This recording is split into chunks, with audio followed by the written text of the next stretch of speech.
దేశమంతటా భ్రూణ హత్యలు లేకపోతే ఆడపిల్లలంటే ముందుగానే అబార్షన్లు చేయించినటువంటి నేపథ్యం కారణంగా దెబ్బతిన్నటువంటి ఒక రకంగా సమతుల్యత ఇప్పుడు సెట్రైట్ అయినట్టుంది. ఎస్పెషల్లీ కొన్ని రాష్ట్రాల్లో ఆడపిల్లలు మగపిల్లల కంటే ఎక్కువ ఉన్నారు. అందులో ఆంధ్రప్రదేశ్ కూడా ఒకటి.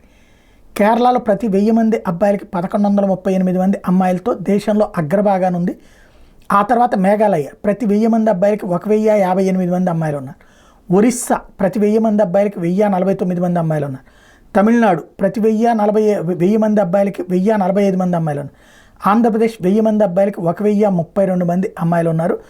ఓవరాల్గా ఆంధ్రప్రదేశ్లో అమ్మాయిల సంఖ్య క్రమంగా పెరుగుతుంది. ఆంధ్రప్రదేశ్లోని పట్టణాలు గ్రామీణ ప్రాంతాలు కూడా అబ్బాయిల కన్నా అమ్మాయిలు అధికమవడానికి కారణం ఇదివరకటికి మళ్ళీ అమ్మాయిలైతే కనుక గర్భవిచ్ఛిత్తి చేసుకునేటటువంటి ధోరణి నుంచి బయటికి రావడం, ఎవరైనా ఒకటేనని ఆడపిల్లలు కూడా ఫీల్ అవుతూ ఉండటం.